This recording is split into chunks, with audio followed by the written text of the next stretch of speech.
다니엘 3장 22절에서 27절의 말씀입니다.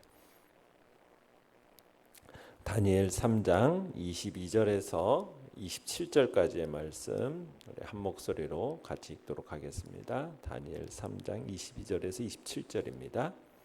시작.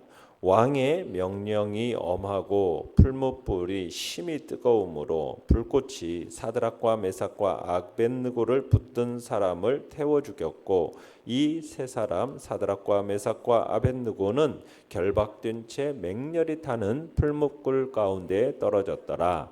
그때에 느부갓네살 왕이 놀라 급히 일어나서 모사들에게 물어 이르되 우리가 결박하여 불 가운데 던진 자는 세 사람이 아니었느냐 하니 그들이 왕에게 대답하여 이르되 왕이여 올소이다 하더라. 왕이 또 말하여 이르되 내가 보니 결박되지 아니한 네 사람이 불 가운데로 다니는데 상하지도 아니하였고 그 넷째의 모양은 신들의 아들과 같도다 하고 느부갓네살이 맹렬히 타는 풀무불 아귀 가까이 가서 불러 이르되 지극히 높으신 하나님의 종 사드락 메삭 아벳느고야 나와서 이리로 오라 하매 사드락과 메삭과 아벳느고가 불 가운데에서 나온지라. 총독과 지사와 행정관과 왕의 모사들이 모여 이 사람들을 본즉 불이 능히 그들의 몸을 해하지 못하였고 머리털도 그을리지 아니하였고 겉옷빛도 변하지 아니하였고 불탄 냄새도 없었더라.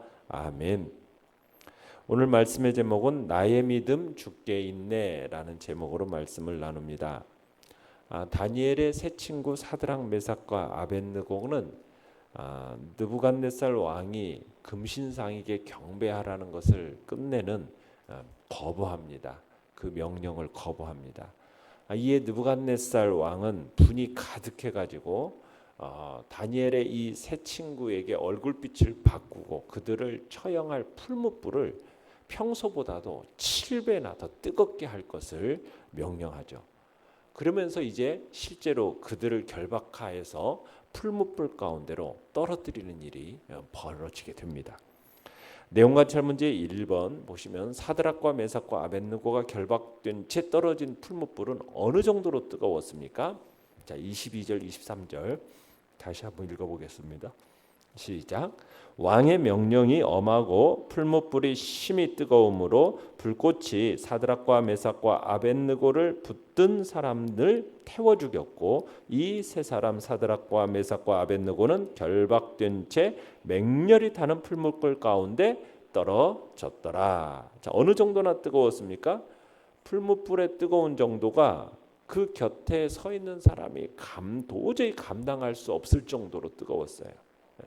풀무불을 할 수 있는 대로 최대한 높은 온도로 올려놓은 상태였기 때문에 뜨거운 열기와 불꽃이 막 터져 있는 구멍을 통해서 밖으로 막 솟구쳐 이렇게 나오고 있었던 거죠.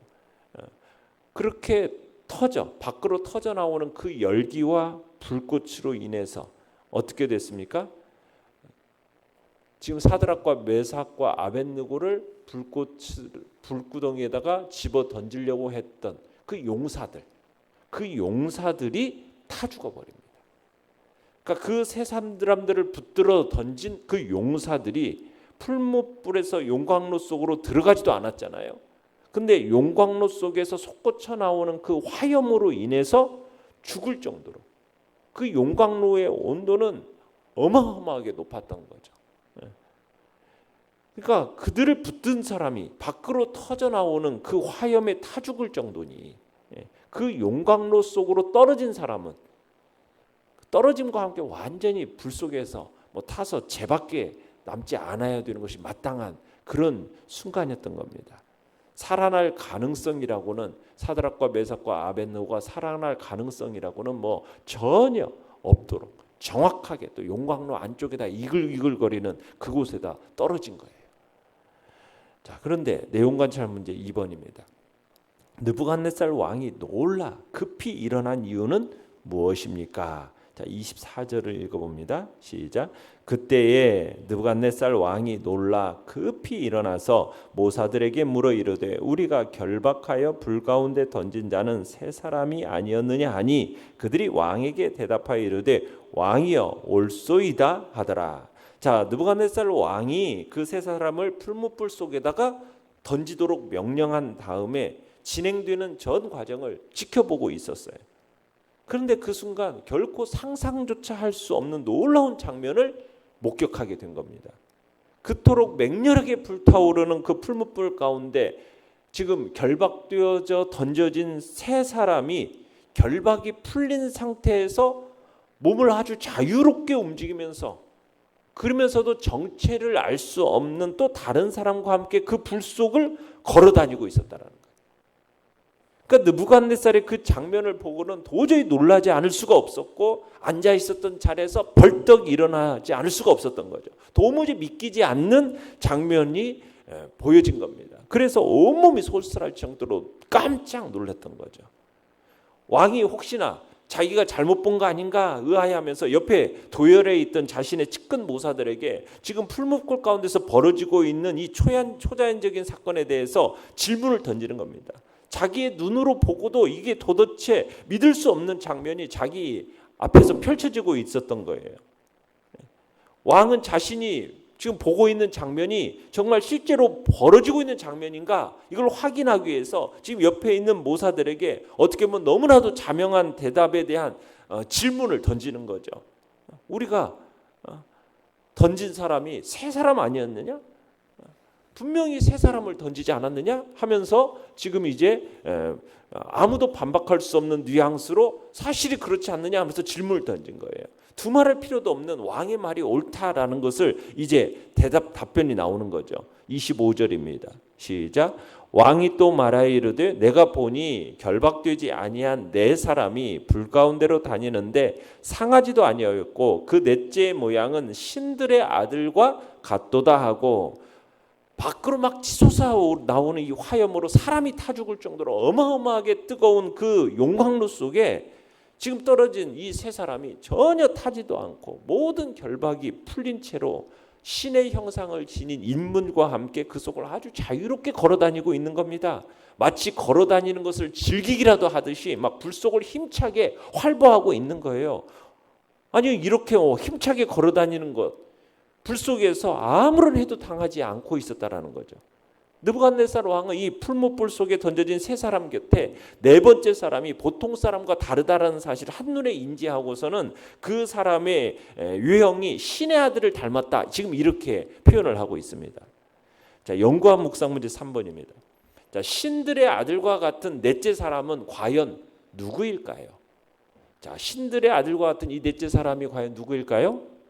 성육신 이전의 그리스도로 봅니다. 성육신 이전의 그리스도. 제2위 성자 하나님께서 지금 당신을 경외하는 신실한 종들과 함께 친히 지금 그 불 속의 고난을 견뎌내고 계시는 것이고 그들을 안전하게 지켜주고 계셨던 거죠.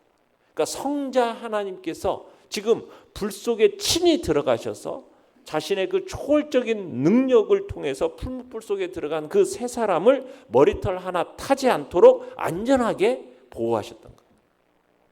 성자 하나님의 그와 같은 임재와 보호하심.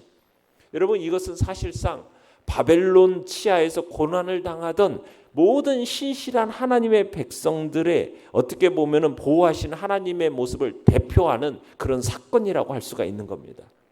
더 나아가서는 시대와 장소가 변해도 여전히 모든 신실한 하나님의 백성에 베푸시는 은혜를 암시하고 있는 겁니다. 이게 그런 예표적인 사건인 거예요. 그러니까 하나님은 시대를 초월하셔서 그의 신실한 모든 백성들에 대해서 동일한 은혜를 베푸시는 분입니다. 성사비 하나님께서 그들이 고난을 당하는 그 현장에 함께 하시면서 그들의 모든 고난으로부터 건져주시는 분이심을 우리에게 보여주고 있는 거죠. 자, 26절, 27절도 읽어보겠습니다. 시작.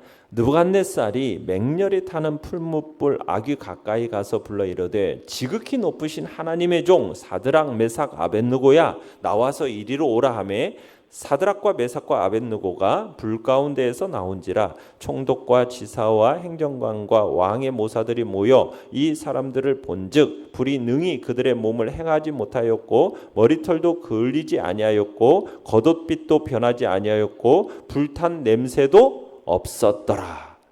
자, 믿을 수 없는 광경을 목도한 이 느부갓네살 왕이 불과 얼마 전에 태도를 완전히 바꾸어 가지고 사드락과 메삭과 아벳느고에게 다가가서 풀무불 밖으로 나오라고 명령을 합니다. 이스라엘 하나님에 대한 태도도 느부갓네살의 태도가 바뀌죠. 뭐라고 얘기하고 있습니까? 지극히 높으신 하나님의 종, 이런 표현을 사용하고 있어요. 지극히 높으신 하나님, 이스라엘의 하나님을 여러분들과는 가장 권능 있는 존재로 고백하고 있는 겁니다. 자, 느부갓네살 왕의 말을 듣자마자 이 세 사람이 풀무불 밖으로 나왔습니다. 용광로 밖으로 나왔어요. 맹렬하게 타오르는 그 풀무불 가운데 세 사람이 나오니까 당시 낙성식에 참여했던 관리들, 그들 중에 총독들, 수령들, 또 행정관들, 왕의 모사들, 이 사람들이 이 사드락 메삭과 아벳느고를 조사하기 위해서 모여듭니다. 거짓말같이 정말 온 몸이 온전한 몸으로 용광로 밖으로 나온 그 세 사람, 혹시 어디 화상이라도 입은 데는 없는가 의혹을 가지고 그냥 여기저기 이곳저곳 세밀하게 살펴봤겠죠. 그런데 상처가 하나도 없는 거예요. 한 점의 상처도 보이지가 않는 것입니다. 용광로에서 나왔는데, 어마어마하게 그 뜨거운 불꽃 가운데서 나왔는데, 그 불이 세 사람을 조금도 태우거나 화상을 입히기는커녕 심지어는 그을리지도 않았어요. 머리카락 하나 그을리지 않았어요. 겉옷의 색깔이 전혀 변하지 않았어요. 그들의 몸에서 불 속에 들어갔다라는 흔적조차 남지 않도록, 어떻게 보면 불냄새조차 전혀 없었다라는 거죠. 그러니까 한마디로 아예 불이 전혀 효력을 발휘하지 못했던 거예요. 세 사람이 아예 용광로 근처에 가지 않았던 사람처럼 아주 깨끗한 몸으로 용광로에서 나왔던 거예요. 정말 하나님의 구원이 얼마나 완벽한가를 우리로 하여금 느끼게 하는 거죠. 느낀 점은 4번입니다. 우상 숭배를 강요하던 느부갓네살이 지극히 높으신 하나님을 인정하는 것을 보고 무엇을 느낍니까? 신실한 성도들에게 세상이 주는 시련이라는 것은, 여러분, 그것은 완전한 승리의 도약대가 된다. 그냥 승리의 도약대가 될 뿐이다라는 것을 우리로 하여금 느끼게 합니다. 세상이 주는 시련이라는 것. 다니엘의 이 친구들은 거대한 이 바벨론 제국왕 느부갓네살, 우상 숭배자들, 그들을 질시하는 이 사람들과 싸워서 승리하였어요. 다니엘의 이 친구들의 이 금신상에게 절하라는 이 요구를 받은 것은 어떻게 보면 큰 시험이자 시련이었습니다. 갈대아 사람들의 참소하는 것, 또 느부갓네살 왕이 회유하면서 또 협박하고, 이건 어떻게 보면 더 큰 시험이자 더 큰 시련이었죠. 최악의 시련은 뭡니까? 그들을 던져진 풀무불은 최악의 시련이었어요. 자, 이러한 시련은 그들을 실패자로 만드는 것 같았어요. 그렇게 보이지 않습니까? 사람들이 볼 때 그들이 정말 고귀한 자리를 올라갔다가 곧바로 그냥 바닥으로 떨어지는, 박탈당하는 것처럼 맹렬하게 타오르는 풀무불 속에서 허망하게 사라지는 것이었어요. 어떻게 보면 그들이 지금 시련을 만나서 극복하지 못하고 실패자로 생애를 마감하는 것처럼 보여졌어요. 하지만 이들은 시련을 통해서 실패자들이 아니라 오히려 뭐가 됐습니까? 느부갓네살도 인정하지 않을 수 없는 승리자들이 된 거죠. 더욱 존귀한 자들이 된 겁니다. 시련을 통해서 이룬 것은 오히려 뭐밖에 없어요? 그들을 결박했던 끈밖에 없어요. 시련은 잠시 그들에게 고통을 주었지만 궁극적으로는 그들을 온전한 승리의 자리에 서게 하는 도약대가 되었을 뿐인 겁니다. 믿음을 지키는 성도들에게 찾아오는 이 시련이라는 것은 결국 성도들에게 유익을 준다라는 사실입니다. 완전한 승리의 자리에 오르기 위한 도약대가 된다라는 사실을 믿으시길 바라요. 시련이라는 것은 성도를 위협하고 고통스럽게 할 수 있을지는 모르지만 실패자로 만들거나 파멸시키지는 못한다라는 것을 기억하시길 바랍니다. 온전한 승리를 체험하게 하는 도약대가 된다라는 것. 그것을 겪은 사람은 더욱 존귀한 자가 된다라는 사실을 기억하시길 바랍니다. 욥은 불같은 시험 속에서 뭐라고 고백을 했습니까? 욥기 23장 10절에서 그가 나를 단련하신 후에는 내가 뭐처럼 나온다? 순금같이 되어 나오리라. 순금같이 되어 나오리라. 시련이 크다 해서 낙심하지 마시길 바랍니다. 시련 앞에서 당당하시기 바랍니다. 시련, 그것은 우리가 두려워하거나 그것에 굴할 내용이 아니라는 겁니다. 시련 앞에 우리는 더욱더 간절히 하나님의 도우심을 구하면서 믿음을 견고히 세우는 기회로 삼으시기를 간절히 바랍니다. 결단과 적용 5번입니다. 세상에서 나를 위협하는 어려움들을 어떻게 극복하고 있습니까? 신실하신 하나님께 오늘 어떻게 헌신하겠습니까? 우리가 시련 속에서 두려워하거나 낙담할 게 아니라 오히려 그 시련의 기회가 나를 더욱 존귀케 만드는 하나님의 도약대임을 믿음으로 기억하면서 이것이 나를 어떻게 정결케 하고 나를 어떠한 모습으로 존귀케 할까에 대한 기대 속에서 더욱 하나님을 의지하고 신뢰하시며 주님 앞에 믿음으로 나아가는 복된 자리에 있기를 간절히 바랍니다. 오늘의 기도 같이 읽겠습니다. 하나님, 오늘도 내 운명이 사람의 손이 아니라 하나님의 손에 있음을 기억하게 하소서. 아멘. 말씀을 생각하며 기도하시고요. 연약한 우리의 지체들을 위해서 기도해 주시길 바랍니다.